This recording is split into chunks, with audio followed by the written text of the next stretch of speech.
കുറ്റൂർ, നെടുമ്പറം, പെരിങ്ങര, നിരണം, കടപ്ര പഞ്ചായത്തുകളിലായാണ് 3,16,00,000 രൂപയുടെ കൃഷിനാശം.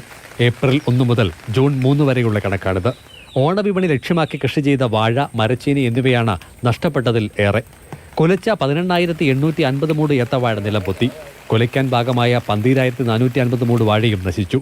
1,62,00,000 രൂപയുടെ നഷ്ടമാണ് ഇതിലൂടെ ഉണ്ടായത്. 46 മൂട് തെങ്ങും 25 മൂട് കമുകും വെള്ളം കൊണ്ടുപോയി.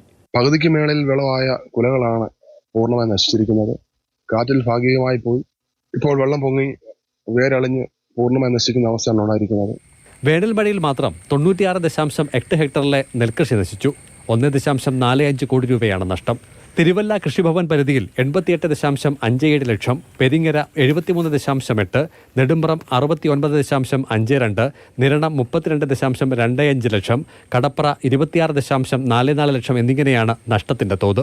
ഏകദേശം ഒരു 6 ലക്ഷം രൂപ 7 ലക്ഷം രൂപയുടെ അധികമായിട്ട് ചെലവ് വരുന്ന ഒരു കൃഷിയാണ് നടത്തിക്കൊണ്ടിരുന്നത്. ആ ലക്ഷ്യം സാക്ഷാത്കരിക്കാത്ത ഒരു സംഭവമാണ് ഇപ്പോൾ അപ്രതീക്ഷിതമായിട്ടുള്ള ഈ മഴയിലും കാലവർഷത്തിലും ഉണ്ടായിക്കൊണ്ടിരിക്കുന്നത്. നഷ്ടം നേരിട്ടതിൽ നല്ലൊരു ശതമാനം കർഷകർക്കും ഇൻഷുറൻസ് പരിരക്ഷയില്ല. മാതൃഭൂമി ന്യൂസ്, പത്തനംതിട്ട.